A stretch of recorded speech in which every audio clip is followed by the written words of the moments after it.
अस्सलाम वालेकुम, welcome to my YouTube channel. हमने स्टार्ट किया हुआ यूनिट नंबर 2 और नेम है काइनेमेटिक्स और जो टॉपिक है वो distance time graph important topic है। इसको किस तरह से एग्ज़ाम में क्वेश्चन कर सकते हैं वो इस नोट्स की फॉर्म में मौजूद है। सबसे पहले आपने इंट्रोडक्शन देना है कि हम डिस्टेंस टाइम है और ग्राफ, जब नाम पता लग रहा है कि जो ग्राफ बनेगा वो डिस्टेंस और टाइम के दरमियान बनेगा। तो आपने क्या किया, यहाँ पे ये ग्राफ बना लिया। ग्राफ आपके पास ऐसे ही होता है ना, ठीक है, ऐसे बनाते हो आप। यहाँ पे आप क्या ले लेते हो, टाइम। एक्स एक्सिस पे आपने टाइम लिया, वाई एक्सिस पे आपने क्या ले लिया, डिस्टेंस ले लिया। ठीक, अब आपने क्या लिया, it show the motion of the body, क्योंकि डिस्टेंस है और टाइम के साथ कवर्ड होगा तो मोशन ही होगी बॉडी की। तो ये मोशन जो है बॉडी की वो हमें शो कराएगा by plotting distance on Y axis, Y axis पे डिस्टेंस को बना के और एक्स एक्सिस पे टाइम को बना के।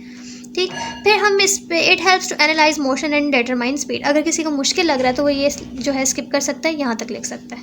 नेक्स्ट है ग्रेडियंट और slope of the graph. Graph क्या होगी, अगर ग्राफ है, ये ग्राफ बना हुआ है, फॉर एग्जांपल मुझे इस पे ये स्लोप मिल रही है, ठीक, तो ये स्लोप मुझे क्या बताती है, तो जो ग्रेडियंट मतलब स्लोप जो है वो स्लोप आपको पता है ये टेढ़ी जो चीज़ होती है वो जो होती है वो आपको क्या देती है, आपका क्या है, डिस्टेंस। ठीक, वो आपको अच्छा स्लोप जो आपको देती है उसका फॉर्मूला होता है डिस्टेंस बाय टाइम। ठीक, तो डिस्टेंस बाय टाइम क्या होता है, ये चीज़ किसका फॉर्मूला है, ये डिस्टेंस है और ये टाइम है। तो डिस्टेंस बाय टाइम क्या होता है, स्पीड। तो आपको जो स्लोप होती है वो क्या देती है, यहाँ आप ले लेते हो डिस्टेंस, यहाँ आप ले लेते हो टाइम, तो जो स्लोप होगा वो आपको क्या देगी, स्पीड देगी ऑब्जेक्ट की। ठीक है, तो आपने लिखा कि ये आपको क्या देती है, स्पीड देती है। स्लोप क्या होता है, डिस्टेंस पर टाइम। ठीक है, तो आपके पास ये यहाँ के बाद आप डायरेक्ट लिख सकते हो कि ये आपको क्या दे रही है, स्पीड दे रही है। और स्पीड को आप किससे लिखते हो, वी से। तो आप बेशक ये पॉइंट स्किप कर दो। फिर आते हैं इसके टाइप्स। टाइप्स कितनी होती हैं, एक है टाइप जिसमें आप कहते हो कि बॉडी जो है वो रेस्ट पे। ठीक है, ये ग्राफ बना हुआ है, इसमें बॉडी रेस्ट पे है। किस तरह से, अब बॉडी रेस्ट पे है, बॉडी तो मूव नहीं कर रही।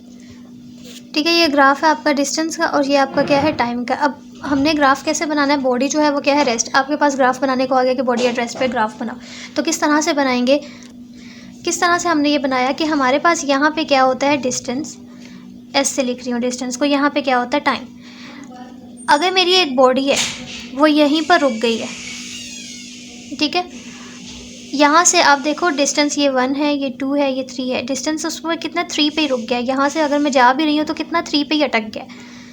ओके, लेकिन टाइम देखो, यहाँ पे 1 था, यहाँ पे 2 था, यहाँ पे 3 है, यहाँ पे 4 है। टाइम चेंज हो रहा है ना, पहले 2 3 4 वो तो चेंज हो रहा है। तो टाइम चेंज हो रहा है लेकिन जो डिस्टेंस है वो 3 पे ही रुक गया। अगर डिस्टेंस कवर नहीं हो रहा, ये पेन है ये यहीं पे रुक गया है, टाइम तो गुजर रहा है ना, तो इसका मतलब कि मेरा ये पेन जो है वो रेस्ट पे है। तो अगर मेरी एक बॉडी है, कार है, वो रेस्ट पे यहीं खड़ी हुई है, तो वो यहीं खड़ी हुई है, 3 पे ही अटक गई है, यहीं खड़ी हुई है, लेकिन टाइम तो गुजरता रहेगा। तो ये जो लाइन होती है इसको क्या बोलते हैं, हॉरिजेंटल, और सीधी लाइन को क्या बोलते हैं, वर्टिकल। तो ये क्या है, हॉरिजेंटल। ये लाइन देख रहे हो, तो ये हॉरिजेंटल स्ट्रेट लाइन है। Body is not covering any distance, body कोई कवर नहीं कर रही डिस्टेंस, तो उसका डिस्टेंस क्या है, 0। स्पीड कैसे निकालेंगे, स्पीड का फॉर्मूला क्या होता है, डिस्टेंस पर टाइम। डिस्टेंस 0 है तो डिस्टेंस की जगह क्या पुट कर देंगे, 0। कोई भी चीज़ 0 से डिवाइड हो रही हो तो स्पीड भी क्या आ जाएगी, 0। तो सिंपल आपने क्या लिख दिया कि इसकी स्पीड भी इस ग्राफ की क्या है, 0। अगर पूछा जाए कि बॉडी रेस्ट पे है तो उसकी स्पीड क्या होगी, 0 होगी। आपको हो गया कि बॉडी तो रेस्ट पे है, डिस्टेंस तो कवर्ड ही नहीं हो रहा।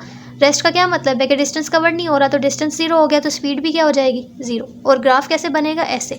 डिस्टेंस की तरफ है ना टाइम, ये डिस्टेंस है तो आपने सीधी लाइन उस तरफ से बना देनी है कि डिस्टेंस भाई इधर ही अटक गया। नेक्स्ट ग्राफ है कि body moving with constant speed. अब बॉडी जो है वो भाई मूव करती हुई जा रही है, मूव कर रही है, मूविंग है, और एक ही स्पीड के साथ मूव कर रही है, कांस्टेंट स्पीड के साथ। ठीक, तो इसको ग्राफ कैसे बनाएंगे, ये यहाँ से भी शुरू हो सकते हैं, ठीक है, ये इधर से भी आप कर सकते हो। ये आपने डिस्टेंस बनाया, टाइम बनाया, अब उसकी मूव करिए कांस्टेंट स्पीड के साथ, ठीक है। उसकी स्पीड जो है वो चेंज और डिस्टेंस भी कवर्ड होता जा रहा है, तो इसलिए हमेशा इस चीज़ का ग्राफ जो होता है वो सीधा होता है। ठीक, तो आपने लिखा स्ट्रेट लाइन है और वो क्या है, इंक्लाइंड अपवर्ड। स्ट्रेट लाइन है और वो ऊपर की तरफ जा रही है। The body cover equal distance in equal interval of time. ठीक है, देखो यहाँ पे अगर आप मेजरिंग करो, ये 0 है, ये 1 है, यहाँ पे भी टाइम 1 है, फिर ये 2 है, यहाँ पे 2 है, 3, इस तरह ही लिखते हो ना, 1 2 3, सॉरी ये 3, फिर 4, फिर 1 2 3 4। अब देखो यहाँ पे अगर डिस्टेंस कवर्ड हुआ है 1 तो 1 सेकेंड लगे हैं, डिस्टेंस 2 कवर्ड हुआ है तो 2 सेकेंड लगे हैं, 3 कवर्ड हुआ है तो 3 सेकेंड लगे हैं। तो जितना डिस्टेंस कवर्ड हो रहा है उतना ही टाइम चेंज हो रहा है। तो हम कहते हैं कि बॉडी जो है वो कवर करिए equal distance in equal interval of time में।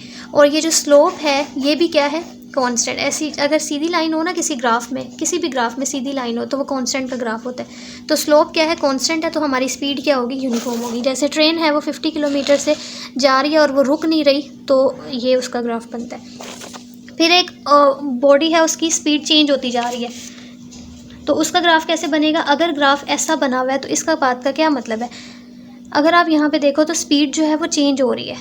पहले क्या थी, ज़्यादा थी, फिर कम हो रही है, कम हो रही है, कम हो रही है, फिर यहाँ आके और कम हो रही है। तो distance is changing non linearly with time.